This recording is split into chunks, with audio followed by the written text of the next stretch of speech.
Sabe, a história de uma cidade geralmente é contada pelas suas praças, seus monumentos, suas avenidas, mas em Campo Grande, por trás de todo esse concreto, existe uma outra narrativa, uma história paralela, a dos seus arquitetos silenciosos. Hoje, a gente vai mergulhar em como o esquadro e o compasso ajudaram a desenhar o destino de uma capital bem no coração do Cerrado. Olha, essa não é uma história de tijolos e cimento, mas sim de ideias. É sobre como uma instituição, de forma bem discreta, serviu como uma espécie de argamassa moral e intelectual para uma sociedade que estava nascendo, unindo pessoas e propósitos muito antes da primeira viga sequer ser levantada.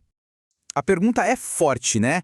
E a resposta para ela é a jornada épica da maçonaria em Campo Grande. É a história de como um grupo de homens transformou um arraial empoeirado numa metrópole moderna, usando como ferramentas a fraternidade e uma visão de futuro impressionante. Bem, tudo começa bem antes da primeira loja maçônica ser fundada.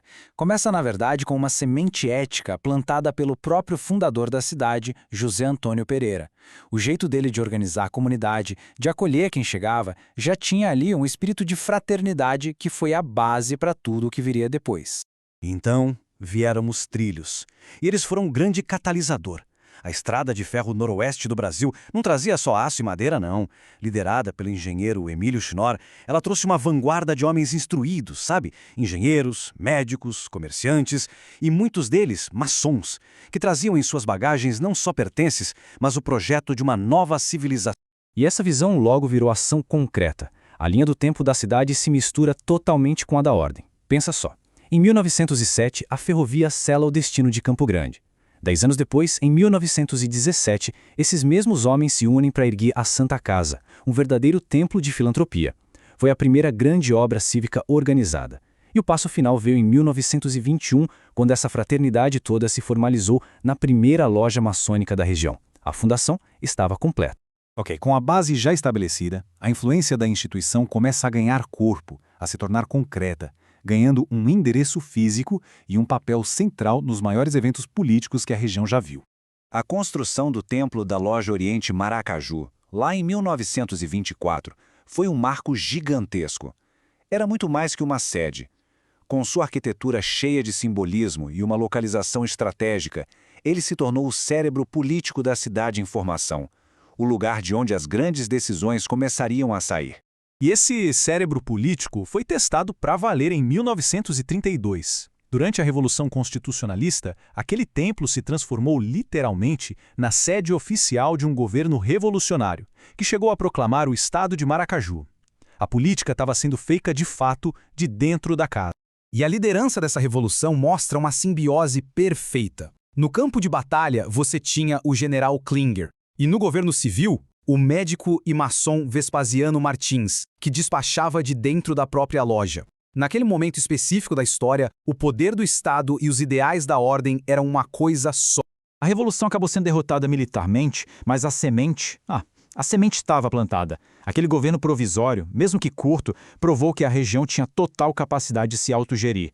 A causa da divisão do Estado, abraçada pela maçonaria lá em 32, se tornaria realidade 45 anos depois, com a criação oficial de Mato Grosso do Sul.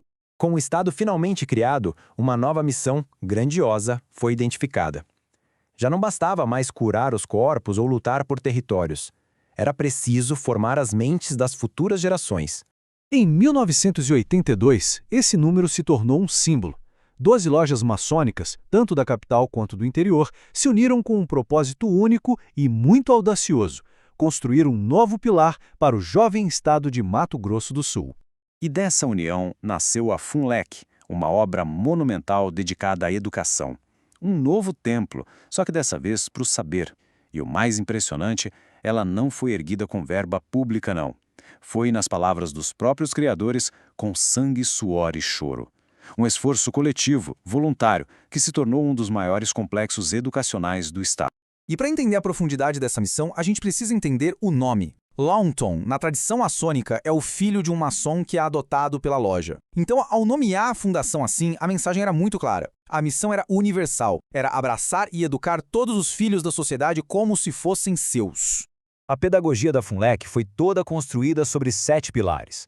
Eles juntavam valores cívicos como trabalho e pátria, com princípios morais e espirituais, como família e Deus. O objetivo nunca foi apenas instruir, mas sim formar cidadãos completos com uma base ética sólida, prontos para liderar o futuro do Estado. Agora, vamos dar um salto no tempo direto para os dias atuais. Essa longa jornada de construção, que teve divisões e muito trabalho silencioso, culmina agora em um momento de união e reconhecimento público que a gente nunca viu antes. Essa data é um marco.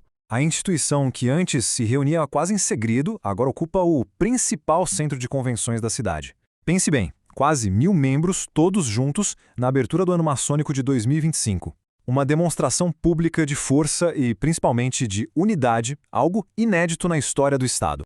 E o motivo de tanta força está aqui. Pela primeira vez na história, os 3 grão-mestres das principais vertentes, que antes eram vistas como rivais, sentaram-se lado a lado.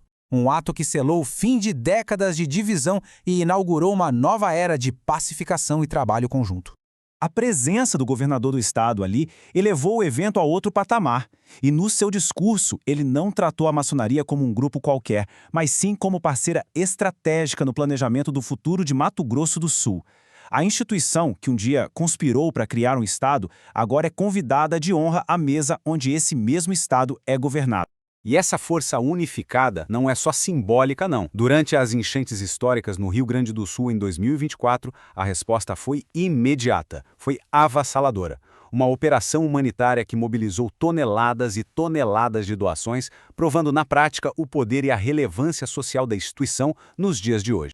E assim, a gente chega ao fim dessa jornada de mais de um século, olhando para trás e vendo o legado duradouro que foi construído, muitas vezes, bem longe dos olhos do público. Essa metáfora, ela simplesmente resume tudo. As construções mais importantes não são as de tijolo e argamassa, são as de ideais. Uma catedral invisível de solidariedade, liberdade e trabalho que, hoje, sustenta a cidade inteira. E com isso, o ponto central se revela. Campo Grande é, na sua essência, uma cidade maçônica. Não por causa de símbolos escondidos em suas ruas, mas porque a filantropia que ergueu seu hospital, a coragem que sonhou com um Estado próprio e a visão que construiu uma escola, tudo isso nasceu desses ideais. O código genético da ordem está impresso na estrutura social da cidade. Isso tudo nos deixa com uma reflexão final, né? A história de Campo Grande nos mostra o poder incrível dos ideais e da ação discreta. A questão que fica é: que outras forças invisíveis, que outras catedrais de ideais estão por aí moldando silenciosamente as comunidades e o mundo em que a gente vive hoje?